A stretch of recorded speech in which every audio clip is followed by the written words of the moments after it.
అందరికీ నమస్కారం. ఈరోజు మనమొక చాలా ఆసక్తికరమైన విషయం గురించి మాట్లాడుకుందాం. అదే బిట్కాయిన్. దాని మూలాలెక్కడో రహస్యంగా మొదలై ఈరోజు ప్రపంచాన్నే శాసించే స్థాయికి ఎలా చేరిందో చూస్తే నిజంగా ఆశ్చర్యం కలగక మానదు. మరి ఆలస్యం చేయకుండా ఆ కథలోకి వెళ్ళిపోదాం. సరే, ముందుగా ఒక విచిత్రమైన ప్రశ్నతో మొదలుపెడదాం. 2 పిజ్జాల ఖరీదు ఏకంగా $500 బిలియన్ వినడానికి ఏదో జోక్లా ఉంది కదూ. కానీ ఇది కేవలం ఊహ కాదు, ఇది నిజంగా జరిగిన ఒక సంఘటన. బిట్కాయిన్ విలువను తలకిందులు చేసిన కథ ఇది. ఒక్కసారి ఈ నంబర్ చూడండి. $400 మిలియన్, అంటే సుమారుగా 3000 కోట్ల రూపాయలకు పైనే. ఇంత పెద్ద మొత్తం ఒక చిన్న పొరపాటు వల్ల పోయిందంటే నమ్మగలరా? అసలా కథేంటో ఇప్పుడు చూద్దాం. ఇదండి కథ. 2009లో జేమ్స్ హోవెల్స్ అనే అతను 7500 బిట్కాయిన్లను మైన్ చేశాడు. అప్పట్లో వాటికి విలువే లేదు, దాదాపు 0.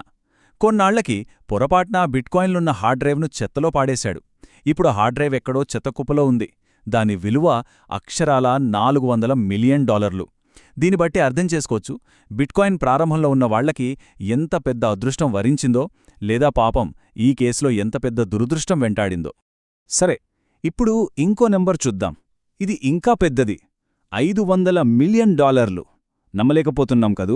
ఇంతకీ ఇదేంటంటే 2010లో 2 పిజ్జాలు కొనడానికి ఖర్చు పెట్టిన 10,000 బిట్కాయిన్ల ఇప్పటి విలువ.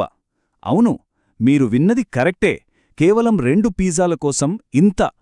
ఈ సంఘటన ఎంత ఫేమస్ అయిందంటే దానికి బిట్కాయిన్ పిజ్జా డే అని పేరొచ్చింది. లాస్లో హన్యకల్జా అనే అతను 10,000 బిట్కాయిన్లిచ్చి 2 పిజ్జాలు కొన్నాడు. అప్పుడు దాని విలువ చాలా తక్కువ కాబట్టి పెద్దగా పట్టించుకోలేదు. కానీ ఆ ఒక్క లావాదేవీ ఒక చరిత్ర సృష్టించింది. ఒక కరెన్సీకి అస్సలు విలువే లేని దగ్గర్నుంచి ఆకాశమంత స్థాయికి ఎలా వెళ్లగలదో చెప్పడానికి ఇదొక పర్ఫెక్ట్ ఉదాహరణ. ఓకే, ఈ కథలన్నీ విన్నాం కదా, చాలా ఆశ్చర్యంగా ఉంది. కాని ఇంతకీ అసలీ బిట్కాయిన్ అంటే ఏంటి?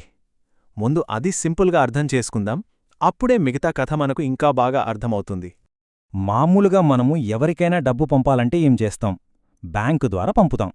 అక్కడ బ్యాంకు ఒక మధ్యవర్తి, మన లావాదేవీని కంట్రోల్ చేస్తుంది. కాని బిట్కాయిన్ అలా కాదు. ఇది పీర్ టు పీర్, అంటే మధ్యలో బ్యాంకులాంటి వాళ్లు ఎవ్వరూ ఉండరు. 2 వ్యక్తుల మధ్య నేరుగా ట్రాన్సాక్షన్ జరిగిపోతుంది, అంతే. మరి మధ్యవర్తి లేకపోతే ఈ సిస్టమ్ ఎలా పనిచేస్తుంది? అనుమానమొస్తుంది గదా. ఇది చాలా సింపుల్. మనం ఏదైనా కొన్నప్పుడు ఆ షాప్ వాళ్లు ఒక కామన్ లెడ్జర్, అంటే ఒక పబ్లిక్ ఖాతా పుస్తకాన్ని చెక్ చేస్తారు.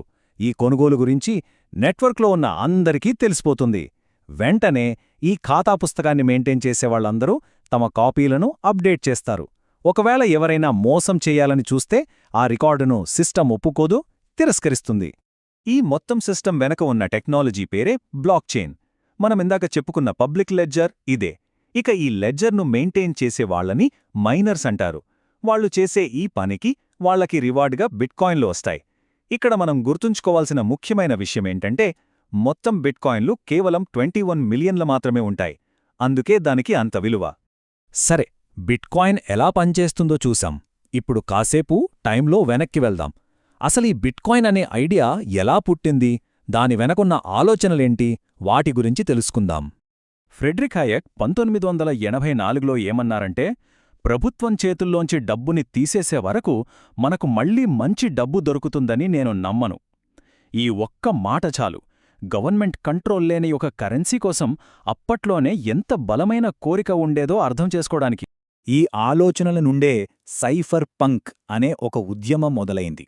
వీళ్ళెవరంటే ప్రైవసీని కాపాడటానికి క్రిప్టోగ్రఫీ, అంటే కోడింగ్ లాంటి టెక్నాలజీని వాడాలని బలంగా నమ్మేవాళ్లు. ఈ క్రమంలోనే 1983లో డేవిడ్ చామ్ కొన్ని ప్రయోగాలు చేశాడు. 1989లో డిజికాష్ అనే కంపెనీని పెట్టాడు. కాని పాపం 1998 కల్లా అది దివాలా తీసింది. అప్పట్లో ఒక పెద్ద రూమరుండేది. అదేంటంటే బిల్గేట్స్ ఆ డిజికాష్ యొక్క ఈ క్యాష్ని విండోస్ 95లో పెట్టడానికి ఏకంగా $100 మిలియన్ ఆఫర్ చేశారట. కాని ఏం జరిగిందంటే డేవిడ్ చామ్కి కొన్ని అనుమానాలు, కొంచెం మొండితనం ఉండేవి. దాంతో ఆ భారీ ఆఫర్ను వద్దనుకున్నాడు. దీనికంటే మంచి డీల్ వస్తుందని, టెక్నాలజీ మొత్తం తన కంట్రోల్లోనే ఉండాలని అనుకున్నాడు. అలా డిజికాష్ కథ ముగిసిపోయింది. ఐడియా చాలా గొప్పదే కాని కొన్ని లోపాల వల్ల ముందుకెళ్లలేకపోయింది. బహుశా అది దాని కాలం కంటే చాలా ముందు ఆలోచించిందేమో. దాదాపు ఓ 10 ఏళ్లపాటు అంతా సైలెంట్, ఎవరూ పెద్దగా ప్రయోగాలు చేయలేదు. ఆ తర్వాత సతోషి నకమోటో అనే పేరు తెరపైకొచ్చింది. ఇన్నాళ్ల డిజిటల్ క్యాష్ కలను నిజం చేసింది. సతోషి ఏం చేశారంటే బిట్కాయిన్ యొక్క మొట్టమొదటి బ్లాక్లో ఒక మెసేజ్ పెట్టారు. ది టైమ్స్ 03 జనవరి 2009 ఛాన్సలర్ బ్యాంకులకు రెండవ బెయిలౌట్ అంచనా అని. ఆ రోజు పేపర్ హెడ్లైన్ అది.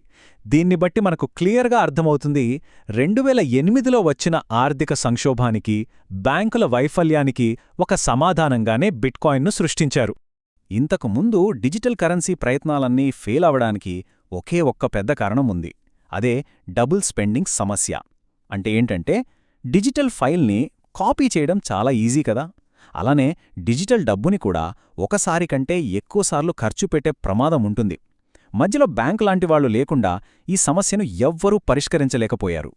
ఇక్కడే సతోషి ఒక అద్భుతం చేశారు. ఆ డబుల్ స్పెండింగ్ సమస్యకు బ్లాక్ చైన్ అనే ఒక బ్రహ్మాండమైన పరిష్కారాన్ని కనుక్కున్నారు. ఈ టెక్నాలజీ ఏం చేస్తుందంటే ప్రతి ట్రాన్సాక్షన్ను ఒకదాంతో ఒకటి కలిపి ఒక గొలుసులా కట్టేస్తుంది. ఒక్కసారి ఆ గొలుసులో చేరాక దాన్ని మార్చడం ఎవ్వరి వల్ల కాదు, ఇంపాసిబుల్. సరే, సమస్యకు పరిష్కారం దొరికింది. మరి ఆ తర్వాతేమైంది? మొదట్లో ఒక జోక్లా చూసిన ప్రాజెక్టు ఇప్పుడొక పెద్ద శక్తిగా ఎలా మారింది? బిట్కాయిన్ ప్రయాణం ఎలా సాగిందో చూద్దాం. దీని ఎదుగుదల అంత ఈజీగా జరగలేదు. ఉదాహరణకి 2010లో రెడ్డిట్లో బిట్కాయిన్ గురించి పెట్టిన మొదటి పోస్ట్కి అందరూ డౌన్ ఓట్లు కొట్టారు.